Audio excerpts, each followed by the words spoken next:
ഞാൻ ഡ്രസ്സൊക്കെ മാറ്റി കേട്ടോ. ഇത് മാറ്റിയില്ല, നിക്കർ മാറ്റി. നമുക്ക് ആദ്യം കുഞ്ഞു പീസ് എടുത്ത് ആദ്യം നീ ഒന്ന് മിക്സ് ചെയ്യുകയാണെങ്കിൽ കുഞ്ഞൊരു പീസ് എടുത്ത് നമുക്ക് ഇഷ്ടമാവുകയാണെങ്കിൽ പിങ്കും യെല്ലോയും കളറായി. എന്ത് കളറാണ് കഴിച്ചത് ഇപ്പൊ? പോടാ എന്നാ എടാ ബെഡ്ഷീറ്റിൽ ഒട്ടിപ്പിടിക്കൂട്ടോ ബ്ലാക്ക്. നിങ്ങളിപ്പോൾ കമൻറ്റ് ചെയ്യുക ഗൈസ്, എന്ത് കളറാണ് വരുവാന്ന് ഇപ്പം തന്നെ കമൻറ്റ് ചെയ്യണം. ഓക്കെ, ഒന്ന് പൊടിച്ച് നോക്കാം.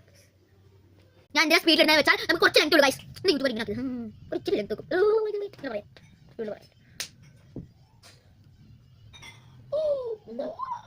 ഒന്നും വന്നില്ല ഗൈസ്. നിന്റെ റെഡ് അപ്പം ഞാൻ എല്ലോ ആണോ എല്ലോ വന്നിട്ടു. ഏതാ നിന്റെ